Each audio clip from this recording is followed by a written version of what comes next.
अवतार मेहर बाबा की जय।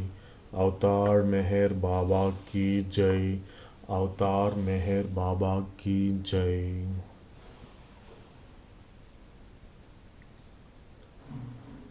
మానవాళి ఆధ్యాత్మిక స్వేచ్ఛకై చేయు కృషి. Work of for the spiritual freedom of humanity. ప్రపంచమంతా మానవులు తమ అంతరాల్లోంచి స్వేచ్ఛ కొరకై ఆక్రోశిస్తున్నారు. స్వేచ్ఛను ప్రేమించుట, స్వేచ్ఛ కొరకు వెతుకులాడుట మానవుల ముఖ్య లక్షణాలు. అన్ని జాతుల్లోనూ, అన్ని ప్రదేశాల్లోనూ, అన్ని దేశాల్లోనూ, అన్ని కాలాల్లోనూ దిక్కుతోచని వెతుకులాటతో ఆరాటపడే మానవులంతా కోరుకునేది కేవలం స్వేచ్ఛనే. అయినా ఎట్టి పరిమితులు లేని నిజమైన స్వేచ్ఛ యొక్క పూర్తి పూర్వాపరాలను అర్థం చేసుకున్న వారు చాలా కొద్ది మందే ఉంటారు. స్వేచ్ఛ యొక్క నిజమైన లక్షణాలను కొంతవరకు మాత్రమే అర్థం చేసుకున్నవారు చాలామంది ఉంటారు. వారు సత్సంబంధిత జీవితం కొరకు ఆరాటపడి దానిని అనుగుణ్యమైన స్వేచ్ఛను మాత్రమే పొందగలరు. ఈ విధంగా విభిన్న వ్యక్తులు వివిధ వస్తువులకు తామిచ్చు విలువలకు అనుగుణంగా విభిన్న రకాలైన స్వేచ్ఛ కొరకు తపిస్తుంటారు. స్వేచ్ఛలో రకాలు. జీవితపు అన్ని రంగాలలోనూ వ్యక్తి తనకు నచ్చిన రీతిలో జీవించడానికి తగు స్వేచ్ఛను కోరుకుంటాడు. ప్రజలు కోరే జీవిత విధానానికి సంబంధించిన కొన్ని బాహ్య లక్షణాలతో ముడిపడి స్వేచ్ఛను పొందాలనే ఈ ప్రబలమైన కోరిక వ్యక్తమవుతుంది. అందువల్ల తమ అస్తిత్వాన్ని తమ దేశంతో ముడిపెట్టుకున్న వ్యక్తులు జాతీయ లేక రాజకీయ స్వాతంత్రాన్ని కోరుకుంటారు. ఆర్థిక ప్రయోజనాన్ని ఆశించేవారు ఆర్థిక స్వేచ్ఛను కోరుకుంటారు. మత సంబంధమైన తీవ్ర వాంఛలను ప్రేరణ పొందిన వారు మత స్వాతంత్రాన్ని కోరుకుంటారు. సాంఘిక, సాంస్కృతిక ఆశయాల పట్ల ఉత్సాహం కలిగిన వారు తమ ఆశయాన్ని స్వేచ్ఛగా ప్రకటించుకున్నటకు, వాటిని వ్యాప్తి చేసుకున్నటకు కావలసిన ఉద్యమ స్వాతంత్రాన్ని వాంఛిస్తారు. ఈ రకరకాల స్వేచ్ఛలకు నిజమైన విలువనిచ్చే అసలైన స్వేచ్ఛ ఆధ్యాత్మిక స్వేచ్ఛ అని కొద్ది మంది మాత్రమే గ్రహిస్తారు. స్వేచ్ఛా జీవితం యొక్క బాహ్య లక్షణాలన్నీ చెక్కు చెదరని రీతిలో సంపూర్ణంగా లభించినప్పటికీ మానవుని ఆత్మ ఆధ్యాత్మిక స్వేచ్ఛను గుర్తించలేనప్పుడు అది ఇంకనూ దుఃఖకారక బంధనాలలోనే ఉండిపోతుంది. స్వేచ్ఛ యొక్క పరిధులు. కొన్ని బాహ్య విషయాలతో ముడిపడి వ్యక్తమయ్యే వివిధ రకాల స్వేచ్ఛలన్నీ వాటి స్వభావంలోనే కొన్ని పరిధులకు లోబడి ఉంటాయి. వ్యక్తి, సమాజము లేక ఒక దేశము కావాలనుకునే స్వేచ్ఛ ఇతర వ్యక్తులు, సమాజాలు, దేశాలు పొందగోరే స్వేచ్ఛకు అనుగుణ్యంగా ఉండాలి. జాతీయ, ఆర్థిక, సాంస్కృతిక లేక మతపరమైన స్వేచ్ఛ సృష్టిలోని ద్వంద్వం ద్వారా వ్యక్తీకరించబడుతుంది. ఆ స్వేచ్ఛ ద్వంద్వంపైనే ఆధారపడి జీవిస్తుంది. ద్వంద్వం వలననే పరిపోషించబడుతుంది.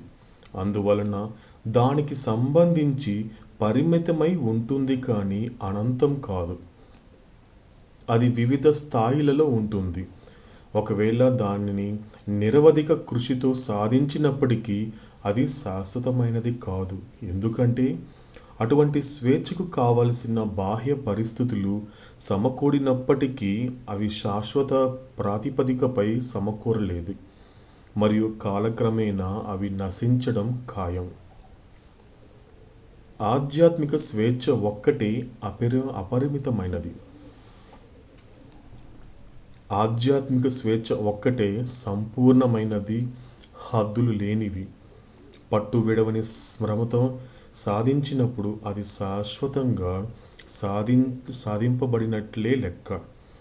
ఆధ్యాత్మిక స్వేచ్ఛ సృష్టి యొక్క ద్వంద్వం ద్వారా వ్యక్తం కాగలిగినప్పటికీ అది సర్వజీవన సమైక్యతను గ్రహించి అనుభవించడంలోనే ఇమిడి ఉండి పరిపుష్టి చెందుతుంది. ఆధ్యాత్మిక స్వేచ్ఛకు ముఖ్యంగా కావాల్సింది కోరికల నుండి విముక్తి. కోరిక సాఫల్యానికి కావలసిన వాటితో అంటిపెట్టుకున్నట్లే చేసి ఆ కోరికయే జీవితాన్ని నిర్బంధిస్తుంది. కోరిక లేకపోతే ఒక దానిపై ఆధారపడి ఉండడం, హద్దులు ఏర్పడడం కానీ ఉండదు. ఆత్మ కోరిక ద్వారా బానిసవుతుంది. ఆత్మ కోరికల యొక్క శృంఖాలను ఛేదించినప్పుడే దానికదే స్థూల, సూక్ష్మ, మానసిక శరీర బంధనాల నుండి విమోచన పొందుతుంది. ఇదే ఆధ్యాత్మిక స్వేచ్ఛ. దానితో పాటుగా సర్వజీవన సమైక్యత యొక్క అంతిమ అనుభవ జ్ఞానాన్ని కలుగచేసి చింతలకు, సందేహాలకు ముగింపు కలిగిస్తుంది. ఆధ్యాత్మిక స్వేచ్ఛ యొక్క ప్రాధాన్యత. ఈ ఆధ్యాత్మిక స్వేచ్ఛలో మాత్రమే మానవుడు శాశ్వత ఆనందము, తరగని ఆత్మజ్ఞానము పొందగలడు. ఆధ్యాత్మిక స్వేచ్ఛలోనే సత్యము మహోన్నత రీతిలో రూఢీయమవుతుంది. పరిమితత్వానికి, దుఃఖానికి చివరి ముగింపు ఆధ్యాత్మిక స్వేచ్ఛలోనే ఉంటుంది. ఆధ్యాత్మిక స్వేచ్ఛలో మాత్రమే వ్యక్తి అందరి కొరకు జీవించగలుగుతూ సమస్త వివిధలైన కర్మలు ఆచరిస్తూ నిస్సంగుడై ఉంటాడు.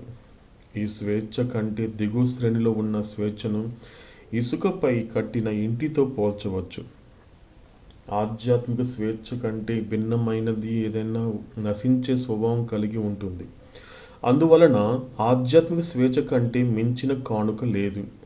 ఆధ్యాత్మిక స్వేచ్ఛను పొందుటలో ఇతరులకు సహాయపడుట కంటే మించిన కృషి లేదు.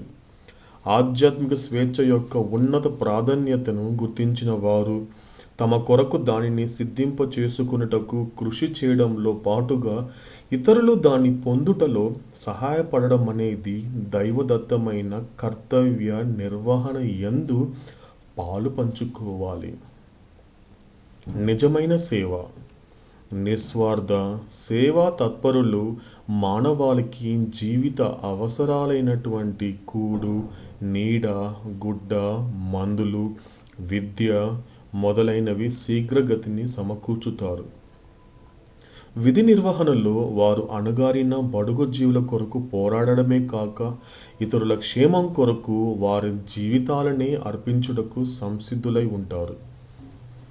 ఇటువంటి వివిధ రకాల సహాయాలు గొప్పవి, మంచివి కూడాను. కానీ చరమ సత్యమనే దృష్టితో చూస్తే మానవాళికి ఆధ్యాత్మిక స్వేచ్ఛకు మించినటువంటి వేరే సహాయమే వీటన్నింటినీ అధిగమిస్తుంది.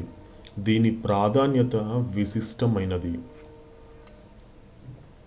ఆధ్యాత్మిక స్వేచ్ఛను పొందుటకు ఇతరులకు సహాయపడే మార్గం.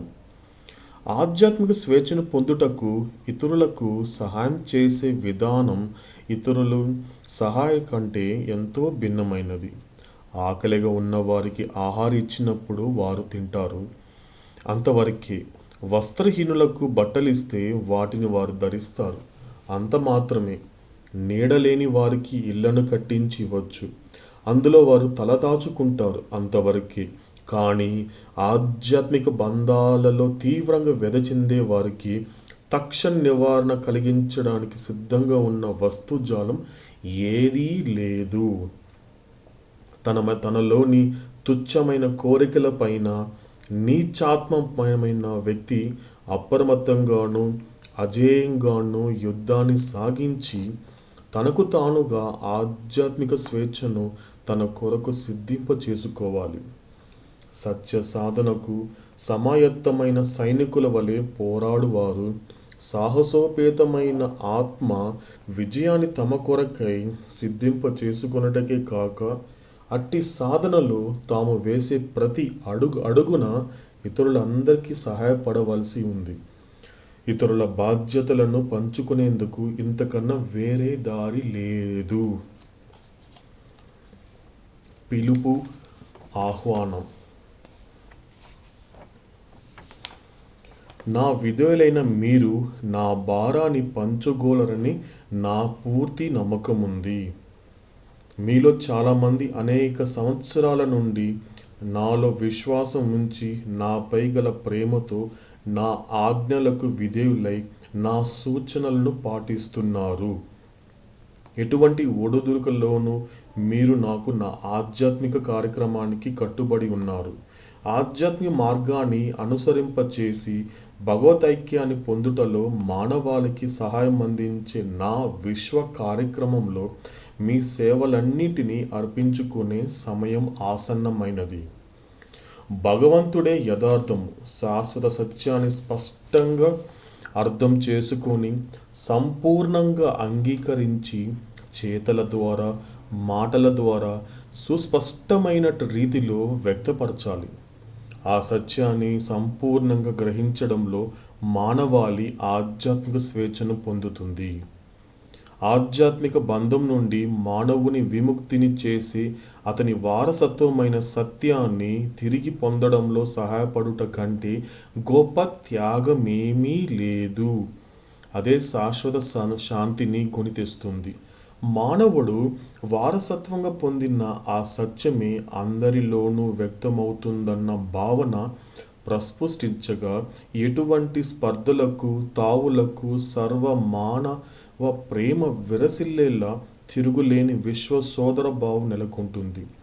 భగవంతుని ఇచ్ఛానుసారం మానవాళికి ఆధ్యాత్మిక స్వేచ్ఛను అందించాలనే ముందే నిర్ణయింపబడిన దివ్య ప్రణాళికబద్ధమైన ఈ కార్యక్రమంలో నా భక్తులైన మీరు మీ జీవితాలను పణంగా పెట్టైనా సరే నాకు సహాయాన్ని అందించాలి. భగవదన్వేషణలో, ఇతరులకు సహాయం అందించడంలో, మీ విధి నిర్వహణలో మీరు అన్ని రకాలైన బాధలను, త్యాగాలను ఆహ్వానించవలసి ఉంటుంది. అవతార్ మెహర్ బాబా కీ జై.